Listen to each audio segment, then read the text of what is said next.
રાજ્યના મુખ્યમંત્રી ભૂપેન્દ્રભાઈ પટેલના ધંધુકા પ્રવાસને લઈને ઉચ્ચ અધિકારીઓનો કાફલો ધંધુકા ખાતે પહોંચ્યો। અમદાવાદ જિલ્લાના ધંધુકા ખાતે આગામી 17 તારીખે મુખ્યમંત્રી આકરુ અને ધંધુકા ખાતે વિવિધ કાર્યક્રમમાં હાજરી આપશે। ત્યારે કલેક્ટર, ડીડીઓ, એસપી સહિતનો અધિકારીઓનો કાફલો ધંધુકા અને આકરુની મુલાકાતે પહોંચ્યા હતા। ત્યારે સીએમના આગમનને લઈને તૈયારીઓની સમીક્ષા કરવામાં આવી રહી છે। રાજ્યના મુખ્યમંત્રી ભૂપેન્દ્રભાઈ પટેલના ધંધુકા પ્રવાસને લઈને ઉચ્ચ અધિકારીઓનો કાફલો ધંધુકા ખાતે પહોંચ્યો।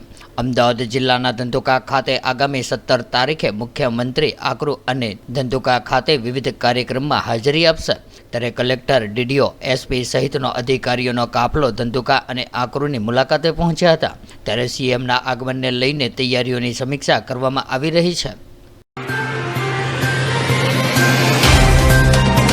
तो व्हाट्सएप, ट्विटर, फेसबुक, इंस्टा जहाँ भी आपका अकाउंट है, इसे शेयर बटन के द्वारा वहाँ पर शेयर करें।